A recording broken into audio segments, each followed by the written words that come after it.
नमस्कार। पाकिस्तान के foreign minister Germany के टूर पे हैं, साथ में पाकिस्तान के आर्मी चीफ बाजवा साहब इस समय अमेरिका के टूर पे हैं। दोनों के टूर के अलग-अलग रीजंस हैं। कहा यह जा रहा है कि ये भी फंडिंग के लिए, वो भी फंडिंग के लिए, दोनों फंडिंग के लिए, लेकिन रीजंस अलग हैं। मतलब रीजंस अलग क्या? दोनों का एजेंडा अलग है। एक सिक्योरिटी और क्या बोलते हैं फंडिंग यानी कि लोन, और जर्मनी वाला जो है वो यूरोपियन यूनियन से बिजनेस, ट्रेड, ये सब लेकर के। लेकिन एक चीज बहुत अलग है। एक चीज बहुत अलग ये है कि अमेरिका में भाजपा साहब बैठ करके बोल रहे हैं कि हम इंडिया से बेटर रिलेशंस कर सकते हैं, अपने सारे नेबर से बेटर रिलेशंस करने चाहिए हमें, कश्मीर का जिक्र नहीं कर रहे हैं।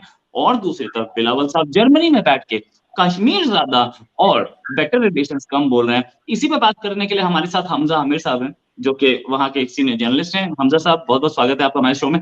हमजा साहब, क्या सिचुएशन, एक तरफ फॉरेन मिनिस्टर कश्मीर बोल रहे हैं, आर्मी चीफ कश्मीर से डिस्टेंस मेंटेन कर रहे हैं। इससे पहले भी हो चुका है इमरान खान टेन्योर में। बाजवा साहब ने बोला हम कश्मीर को साइडलाइन करके आपस में दोस्ती कर सकते हैं। इमरान खान उल्टा बोले। यार, इमरान खान की तो टेन्योर ही बड़ा अच्छा था, वो अमेरिका को गाली दे रहे थे, बाजवा साहब अमेरिका की तारीफ कर रहे थे। अब भी यही चल रहा है क्या?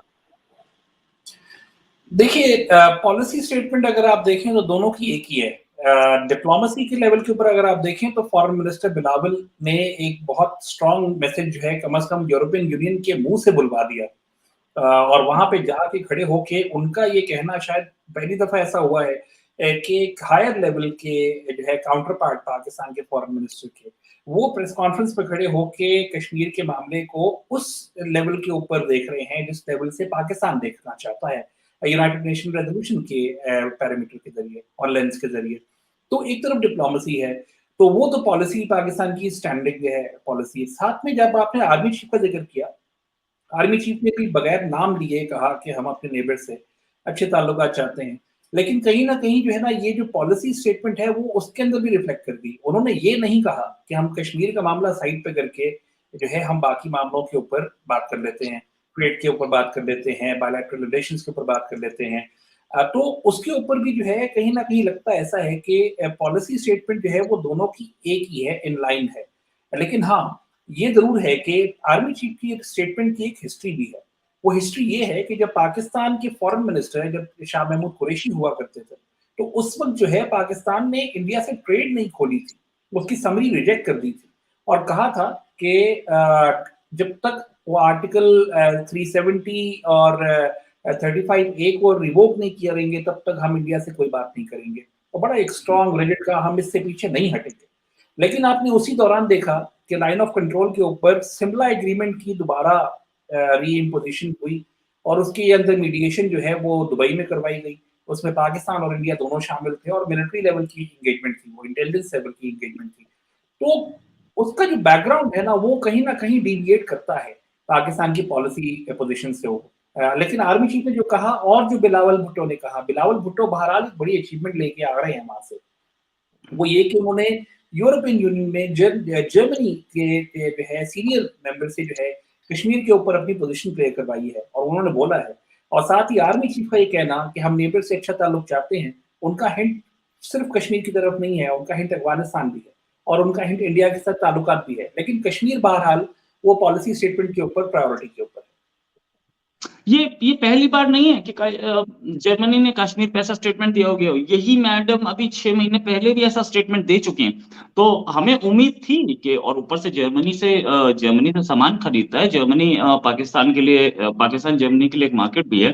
तो वो जर्मनी, ये वही जर्मनी है जो कि अभी कुछ दिन पहले तक यूक्रेन पे भी मुख्तलिफ स्टैंड रखा हुआ है, बैठा था। तो हमें जर्मनी से उम्मीद नहीं थी, और इंडिया का जो रिएक्शन है वो अपने आप में बताता है कि हम, इंडियन रिएक्शन नहीं है तो बताया कि जर्मनी, जर्मनी है कौन, हम तो जर्मनी की परवाह नहीं करते।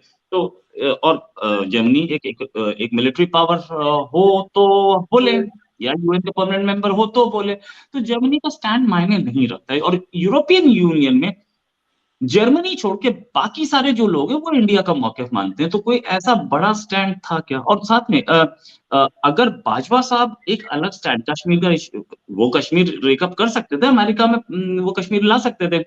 वहां पे वो कश्मीर नहीं लाए हैं।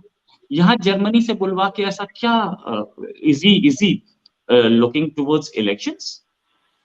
देखिए, पाकिस्तान के लिए ये चीज़ मैटर नहीं करती कि जर्मनी की तरफ से या यूरोपियन यूनियन के किसी भी एक मेंबर स्टेट की तरफ से कोई स्टेटमेंट आती है, तो वो क्या इंडिया की पॉलिसी को फॉलो करती है कि नहीं करती। पाकिस्तान के लिए ये एक बड़ी अचीवमेंट है, क्योंकि पाकिस्तान इस मामले को ऑलमोस्ट जो है वो एक यूनिलैटरली लेके चलता है। बड़े-बड़े प्लेटफॉर्म्स के ऊपर खड़े होकर बात तो करता है, लेकिन जो है उसके ऊपर कोई आवाज को सेकंड नहीं करने वाला होता, खास तौर पे वेस्टर्न और यूरोपियन साइड से।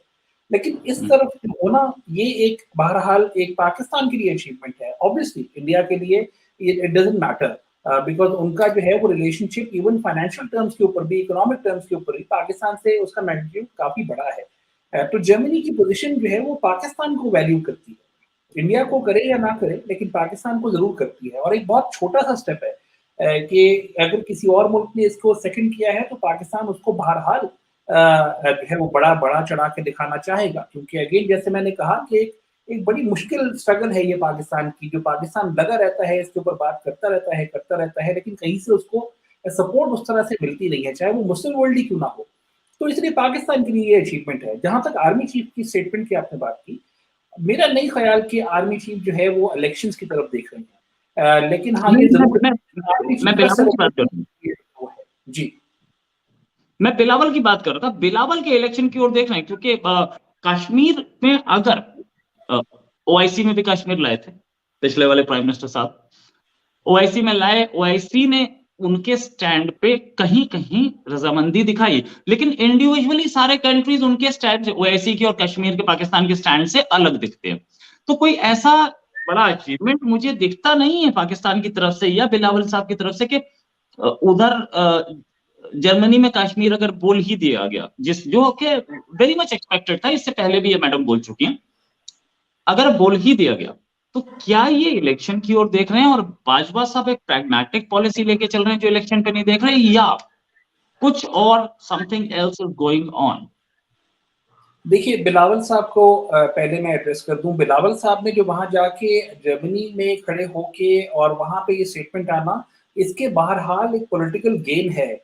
ये मत भूलिए कि पाकिस्तान में इस वक्त जो गवर्नमेंट बैठी हुई है वो 13 पार्टियों की कोalition है, जो पिछले 6 महीने से इस अनसर्टेनिटी में गुजर रही है, अपना वक्त गुजार रही है कि वो अब कब कितने दिन और टिकेगी और कितने दिन तक आगे मसला और चलेगा, ये हुकूमत रहेगी भी या नहीं रहेगी, इस अनसर्टेनिटी में चल रही है।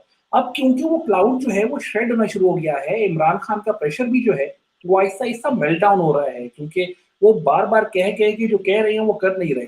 तो ये भी इनके लिए कॉन्सोलेशन है। और साथ ही डिप्लोमेसी को लेके इमरान खान एक वक्त एक साइड पे जब खड़े होकर वेस्ट को ललकारते हैं, अमेरिका को ललकारते हैं, तो उसको काउंटर नैरेटिव जो है उसका ये बहुत अच्छा गेम है इन पार्टीज के लिए, बिलावल भुट्टो के लिए खास तौर पे। वो पहले यंगेस्ट पाकिस्तान के फॉरेन मिनिस्टर हैं, तो पॉलिटिकल गेम इसका बहरहाल है। कश्मीर इशू पाकिस्तान में ये जो है वो एक पॉलिटिकल माइलेज है, क्योंकि इसका रेजोल्यूशन नहीं निकला इतने सालों से, तो अब ये पॉलिटिकल जो है ना उसके माइलेज के अंदर आ गई है।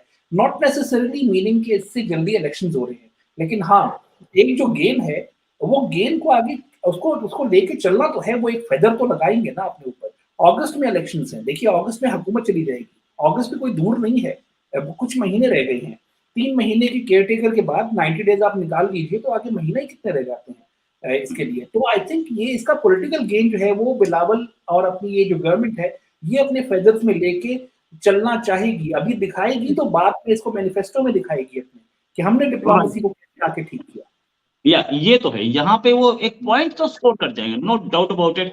एंड ये पॉइंट स्कोरिंग किसके ऊपर हो रही है ये भी सोचना, ये भी देखना जरूरी है। ये नवाज शरीफ एंड शहबाज शरीफ के ऊपर पॉलिटिकल पॉइंट स्कोरिंग है। Imran Khan no doubt popular हैं, लेकिन उनका दोबारा आना थोड़ा टफ लग रहा है, क्योंकि एक थर्ड फोर्स भी है जो कि इमरान को पसंद नहीं करती है, तो उनका आना मुझे टफ दिखता है। इन्होंने पॉइंट स्कोरिंग की है शहबाज शरीफ पर या नवाज शरीफ पर, तो क्या शहबाज शरीफ और नवाज शरीफ भी कुछ इसी तरीके का पैंतरा ला सकते हैं सामने? देखिए मेरा नहीं ख्याल, वो इसकी वजह ये है कि इस वक्त इमरान खान ऑपोजिशन देखिए ना, मुकाबला क्या है, मुकाबला इस वक्त नून लीग का, पीएमएलएन का या शहबाज शरीफ का जरदारी या बिलावल से नहीं हो रहा। शहबाज शरीफ जहां खड़े होते हैं पब्लिक एड्रेस करते हैं, चाहे वो यहाँ हो, चाहे वो यूनाइटेड नेशन के प्लेटफॉर्म के ऊपर हो, वो बिलावल भुट्टो का नाम लेके उनकी तारीफ करते हैं, उनको एड्रेस करते हैं, खास तौर पर स्पेशली मेंशन करते हैं, क्योंकि ये सारी पार्टीज इस वक्त जो है वो एक कोalition सेटअप के ऊपर है और ये चाहेंगी कि ये कोalition सेटअप इतना अपने आप को बेहतर कर चुका हो कि ये अगले इलेक्शंस के बाद भी इसी तरह के ही कोalition सेटअप में आए, पार्टीज कम हो जाएं लेकिन कोalition सेटअप आ जाए, क्योंकि इन सब ने मिलके एनिमी, इनका दुश्मन एक है, इमरान खान, इन सब का कंबाइंड दुश्मन एक है, उसको हराना है, उसके लिए ये एक दूसरे से मुकाबले नहीं होंगे, इनफैक्ट ये सीट एडजस्टमेंट कर लेंगे, इलेक्शंस में भी इसी तरीके से स्ट्रेटेजिकली जो है वो लड़ेंगे ताकि इमरान खान का कहीं नामो निशान ना आ पाए और वो मजबूरन उसको ऑपोजिशन में आके बैठना पड़े, क्योंकि इस वक्त इमरान खान ऑपोजिशन में भी बैठने को तैयार नहीं है, वो तो असेंबली में आने को तैयार नहीं है, तो इनके लिए वो रास्ते भी आसान दिखते हैं आगे कि अगर ये कोalition में रहते हैं, एक दूसरे के दोस्त बन के रहते हैं, एक दूसरे के खिलाफ सियासत नहीं करते, तो उसको लेके इनको फायदा है लॉन्ग रन के ऊपर अगले टेन्योर के लिए। अच्छा, एक जिस आदमी को, बाजवा साहब को पॉलिटिक्स से कोई लेना देना नहीं, वैसे भी बता चुके हैं कि मैं जा रहा हूँ, एक्सटेंशन लेने के लिए तैयार नहीं दिख रहे हैं, हालांकि खबरें ऐसी कि एक्सटेंशन देने की बात चल रही है, अगर उन्हें इलेक्शन नहीं लड़ना है तो वो ऐसी पॉपुलिस्ट बात नहीं करेंगे और वो करते भी नहीं दिख रहे हैं। हमने पिछले 2 साल से देखा है कि वो कश्मीर इशू से ज्यादा प्रायोरिटी दे रहे हैं इंडिया से रिलेशंस को। तो क्या आर्मी और पॉलिटिशियंस एक पेज पे नहीं है इस इशू पर? देखिए, जब बाजवा साहब ने जब as an army chief joining किया था तो इनकी अप्रोच बड़ी डिफरेंट थी। इन्होंने इनके होते हुए जो है वो रद्दुल फसाद के नाम से एक ऑपरेशन शुरू हुआ था, इसको लेके थर्ड जनरेशन या फिफ्थ जनरेशन वॉरफेयर को लेके जो है वो उसके ऊपर काम शुरू हुआ था, इसको लेके इंटरनली जो एलिमेंट्स हैं पाकिस्तान के अंदर जो as dispensable entity for unstability for the country, मतलब एक मुल्क को अनस्टेबल करने के लिए इस्तेमाल होते हैं, उनके खिलाफ ज्यादा फोकस था। रूट आउट तो किया दहशतगर्दों को, लेकिन दहशतगर्दों की फैसिलिटेशन कौन कौन करता है उसके खिलाफ भी, तो इनकी अप्रोच बड़ी प्रेगमेटिक थी, डिफरेंट थी। इसी तरह से रीजनल लेवल के ऊपर भी आप देखिए, अफगानिस्तान में जिस तरीके से पाकिस्तान ने रोल प्ले किया, उसकी निगोसिएशंस में रोल प्ले किया, 2 साल अमेरिका की तालिबान से बातचीत करवाई और उसका इवन एग्जिट के ऊपर भी, एग्जिट जब हो रहा था तब भी अपनी फैसिलिटी प्रोवाइड की कि वहां से फौरी तौर के ऊपर उस डेट के ऊपर निकालें लोग फॉरेन फोर्सेस, जिस डेट के ऊपर एग्रीमेंट हुआ था कि उससे पहले पहले निकल जाएंगे, और उनको निकलवाने में पाकिस्तान की जहाज गए, वहां से उनके सोल्जर्स को यहाँ पे भी लेके आए और यहाँ से आगे फ्लाई हुए, तो उनकी अप्रोच का फर्क है। और वो इसी तरीके से रीजनल लेवल के ऊपर भी जो है आर्मी को देखते हैं मुख्तलिफ रोल प्ले के ऊपर, वो चाइना के साथ ताल्लुक को देखते हैं, वो चाइना के साथ आगे लेके चलने को देखते हैं, वो इवन इंडिया के साथ देखते हैं। इंडिया से देखिए, मैं दोबारा वही बात रिपीट कर रहा हूँ, इंडिया से हमने फौज ने उस टाइम पे इंगेज किया जब हम गवर्नमेंट लेवल के ऊपर ठोक बजा के बैठे हुए थे कि हम बात तक नहीं करेंगे, हमने एम्बेसडर को भी वापस जाने को कह दिया था यहाँ से, उस वक्त भी बात की, यानी कि उनके जहन में कहीं ना कहीं से बातचीत के रास्ते निकालना जरूरी है। अभी भी इंडिया से ट्रेड हुई थी बीच में कि ट्रेड, ये चीज, ये बाजवा साहब जो कर रहे हैं, ये पॉलिटिकल पार्टीज इको करती हुई नहीं दिख रही हैं, तो वो तो साफ बोल रहे हैं जब तक 370 नहीं तब तक बातचीत नहीं। देखिए, ये 370 का जो मामला है ना जी, ये अगर हैंडल होना भी था ना तो ये उस वक्त होना था जब ये मामला हुआ था, और उसकी इंटेंसिटी अगर जनरेट होनी थी तो तभी होनी थी। तब तो कश्मीर में जो हड़तालें होती रही उसमें इंडिया में कहते गए कि जो है ये फौज के खिलाफ हो रही हैं, जबकि वो बॉर्डर के पार की जो है वो लड़ाई थी वहां पे, मतलब वहां पे जम्मू कश्मीर लिबरेशन फ्रंट के लोग थे जो नेशनलिस्ट हैं, जो पाकिस्तान के खिलाफ हैं, वो लोग इस चीज के ऊपर एहतजाज कर रहे थे। बात यह है कि ये उस वक्त हैंडल होना था, अब इस चीज को हमें समझना ही पड़ेगा। अल्टीमेटली ये पॉलिसी स्टेटमेंट हो सकती है, पॉलिटिकल गेम के लिए हो सकती है कि हम नहीं मानते, पाकिस्तान इस चीज को मानता भी नहीं है कि एक यूनिलैटरली जो है एक स्टेट का जिसका स्पेशल स्टेटस है यूएन के प्लेटफॉर्म से, उसका स्टेटस कैसे चेंज कर दिया, और उसको लेके पाकिस्तान अपनी नैरेटिव बिल्डिंग करता है। लेकिन बहरहाल अगर हमें इस चीज को आगे लेके चलना है तो keeping Kashmir either at least part of the agenda, आगे कहीं ना कहीं तो हमें फॉरवर्ड मूवमेंट करनी पड़ेगी, और इसका प्रेशर ये ध्यान में रखिए, ये पाकिस्तान के ऊपर सिर्फ पाकिस्तान की मर्जी के ऊपर नहीं होता, ये पाकिस्तान के जो साथ पार्टनर्स हैं वो भी पाकिस्तान को कहते हैं कि पाकिस्तान को कम से कम रीजन के अंदर अगर सिक्योर करना है, अगर चाइना भी जो है वो रीजनल प्लेयर बनना चाहता है बड़ा, तो उसमें भी उसको पाकिस्तान और इंडिया दोनों को जो है कहीं ना कहीं तो किसी एक ग्राउंड के ऊपर लेके आना है। और उस मामले को लेके पाकिस्तान इसकी अप्रोच को लेके चलता है। लेकिन कश्मीर अगेन जैसे मैं कह रहा हूँ सियासत के लिए तो इस्तेमाल हो रहा है, लेकिन साथ-साथ ही जो है कोई ना कोई उसका गेटवे बनाना बहुत ज़रूरी है।